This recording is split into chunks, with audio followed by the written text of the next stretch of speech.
இயேசு கிறிஸ்துவின் இன்ப இனிய நாமத்தில் வாழ்த்துகிறோம்.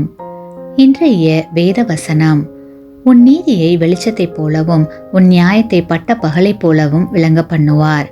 சங்கீதம் 37:6. Today's Bible verse: He shall bring forth your righteousness as the light and your justice as the noonday. Psalms 37:6. வேதாகமத்தில் ரோமருக்கு பவுல் எழுதும்போது மற்றவர்களை குற்றவாளியாக தீர்க்கிற பழக்கத்திற்கு காரணம் அவர்கள் உள்ளத்திற்குள் ஒளிந்து கிடக்கிற தவறு என்கிறார். அது மட்டுமல்ல, நீ குணப்படும்படி தேவ தயவு உன்னை ஏவுகிறது.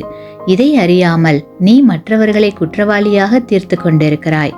நியாய தீர்ப்பு நாளில் உனக்காக நீ தண்டனையை குவித்துக் கொள்கிறாய் என்றும் கூறுகிறார் பவுல்.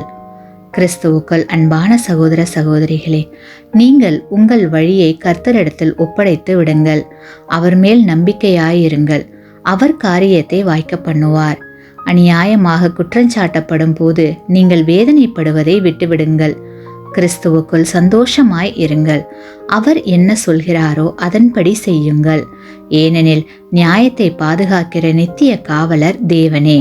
மனிதரை இரட்சிப்பதற்காக தமக்கு பிரியமானவரை தேவன் கொடுத்தார். அவர்கள் மேல் அவர் வைத்துள்ள அன்பு பெரிது. ஆமேன். நீங்கள் பெற்ற இந்த ஆசீர்வாதத்தை மற்றவர்களோடு பகிர்ந்து கொள்ளுங்கள்.